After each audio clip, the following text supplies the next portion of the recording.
Number 3, joy is not about avoiding challenges, grief, or sorrow. These are part of life. It's not this Pollyanna thing that you do. I talked the other day with a friend of mine, Gladys. Gladys is a physician with 6 children. Gladys is in her 80s. Last year went to Afghanistan to find out why the rate of maternal mortality was so high in Afghanistan. And she said, you know what you do. You just get a bunch of women together and keep them in the same hut, for a week, and you get your answers.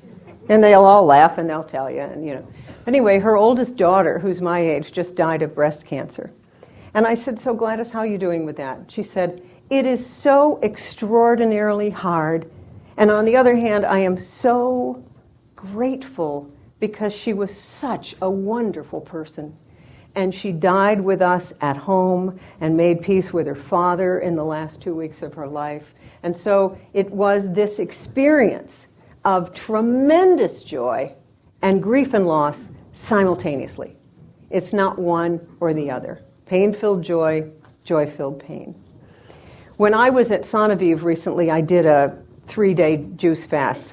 Last year I was with my sister and we did a 5-day juice fast. She did a 6-day juice fast, but she is a former Olympic skier. So she has that kind of, I can run into a tree and get up and keep skiing thing, and I can't keep up with that level of grit. So this year she wasn't there, thank God, so I could get off the juice early. But here's what I noticed. Joy has a trajectory.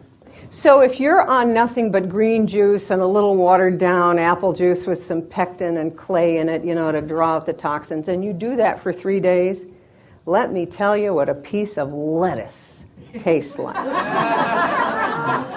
That's the trajectory of joy. You can never appreciate how good it is until you've experienced how bad it is. The height of your joy is equally matched by the depth of your sorrow or your grief. What kind of stories do we like? We like the kind of story, which was really kind of my kind of story. I know that compared to some of you it's nothing, but to me it was a big deal. So in 1999, I'm on Oprah for the very first time, and my marriage ends the next day. And it's this truth. And, we had like 100 feet of snow here in Maine, and I was completely alone in my house. And then, later on I got a couple cats, and I thought, oh, God. So now I'm a middle-aged woman alone with cats. And so I had to face all of what I thought would happen at midlife, because you're over 50 and then that's the end of it, right? I mean, have any of you gotten that programming in this culture? I think I was the only one, maybe. But anyway, life is so good now. It's so much better that the trajectory, plus I found an old marketing piece for my first newsletter from 1994. I should have brought it. The pictures are so funny. They are so funny. I look about 100 years old, and I don't know what I was thinking about the hair, but you know how that is, right? The perm? You know. But we thought we looked good. I mean, what can I say? Anyway, it's the trajectory that makes it fun. It's the only way you can appreciate it. You go out skiing, you're frozen to the bone, or snowmobiling, you come in to a nice fire, and it feels so wonderful. So you need to have the contrast of both. There's a book that I'm reading now that I am having a really fun time with, and it's called When the Sun Goes Down, A Serendipitous Guide to Planning Your Own Funeral. It's by Betty Brewhaus, Breuhaus. It is a very upbeat book. You get tremendous ideas from it, and like she said, if you don't plan it, someone else will. And she said, and maybe you don't want to have Amazing Grace and a bunch of lugubrious people and some minister who knows you from nobody, right? And so I read a book when I was trying to get up to speed on finances called Beyond the Grave. Any of you read Beyond the Grave? It's a book for estate planning. It has case histories of what happens when the children fight over everything, okay? The dog, the mother's piece of jewelry, whatever. So it helps you kind of shoot yourself out into eternity and look back to see what you could have accomplished. So the idea of planning your own funeral, okay, one of the things I know for sure, everyone's going to die, but not everyone's going to live. Everyone's going to die, but not everyone's going to live. But imagine if you could live in such a way that you think about that final party as the best bash you can possibly put on for anybody. Plus, I work with all these people. I just do. I'm just going to tell you because, you came out in this weather to see me. And I work with people who see what goes on at funerals.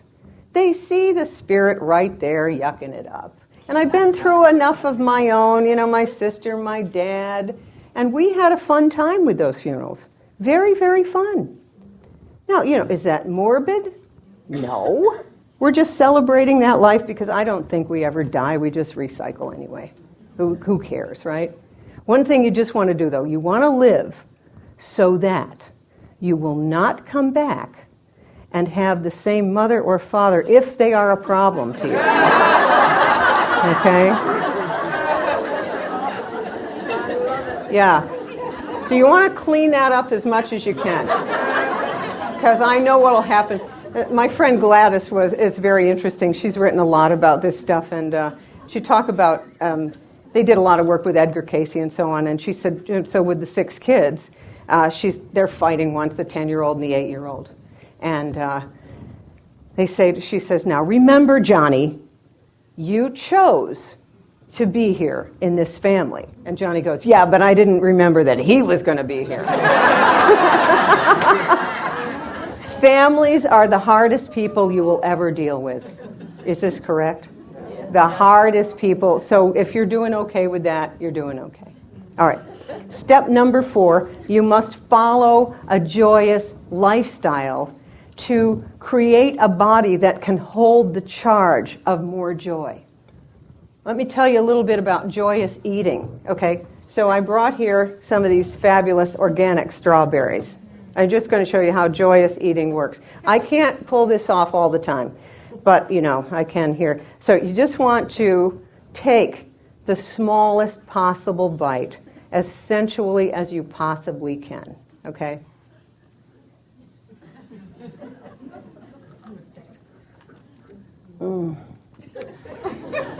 Like that. Can't you just taste it? You can get these in the tavern later. Like that. So, if you eat this way, which I do maybe 20% of the time, but this is one of my goals this year, you enjoy your food so much more. Your food is digested entirely differently. Remember when I told you joy affects metabolism? That's the truth. So if you glean every bite of goodness from the food and you eat slowly as though you are dancing in the moonlight with a lover, you will lose weight because you'll be full on far fewer calories. I have a friend who just completed the Duke program, the very famous weight loss program. And they put them on 1,200 calories a day, but here's what they do. They put dinner down. You have to sit there for 1 hour. For 1 hour. So if you gulp it in 10 minutes, which most of us do, you're still sitting there. So what do you think you learn? You learn to eat slowly and sensually and to chew. Okay, give yourself this goal. Chew 30 times, every bite. It will transform your life. Maybe next year if I do this, I will have accomplished this more than 20% of the time. But if you chew 30 times, you'll eat much less and you'll be far more satisfied. And sit down and enjoy your meal. So that's eating consciously, mindfully, which changes your digestion. The other thing most people need is they need enough omega-3 fats from wild Alaskan salmon, flaxseed, hemp seed, macadamia nuts, fish oil. They need enough omega-3 oils because most of your brain is omega-3 fats. The coating of all nerves is omega-3 fats. Right now in this country, we still have a lot of trans fats, which is like ingesting plastic, and they sort of stay there forever. And they get into your cell membranes, and they change the way the membrane processes all the impulses that come through. A little saturated fat is fine. A little omega-6 fat, like the seed oil and nut oil, is okay. But primarily your diet should be omega-3 fats. You also need enough micronutrients in your diet. Magnesium is a very calming mineral. Most women are deficient in magnesium. You will find that if you just get enough magnesium, many times you'll calm down, you won't get as many headaches, this sort of thing. Vitamin D, we are hopelessly deficient in vitamin D because we've been told to be afraid of the sun. What makes you feel better on a beautiful day than going to the beach? Right? Your body doesn't lie. I just heard something that I thought was amazing, amazing. A dermatologist in New York City told a friend of mine that he would rather she risk a little skin cancer rather than die of a broken hip from osteoporosis from not having enough vitamin D. Now that's a sea change, folks. I don't think you need to get skin cancer either if you have enough antioxidants, which prevent rusting of the body, from fruits, vegetables, and a good antioxidant vitamin supplement, then you don't need to get that either. I'd have your vitamin D levels checked if you haven't already. It should be about 45 or over. And the 80% of the women who are on those bone-building drugs that most of them don't need have low levels, way too low levels of vitamin D. They're very, very deficient. I'm worried about those bone-building drugs because though they increase bone density, the bone that is built is fake bone, and it's so dense that the blood vessels can't get into the bone, and that's why so many women report needing root canals after starting on those drugs, because the bone in their jaw becomes so hard and so brittle that the blood can't get to the teeth. Yeah. So, the sun. What brings more joy? The sun. You want to know what else the sun does? It increases testosterone levels.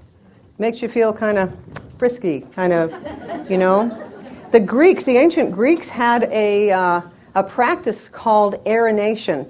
Aeronation. A-E-R-O, whatever. It was aeronation. R-O-N-A-T-A, anyway. But the guys ran along the beach naked because the belief was that the sun would reflect off the sand up to their testicles and raise testosterone levels.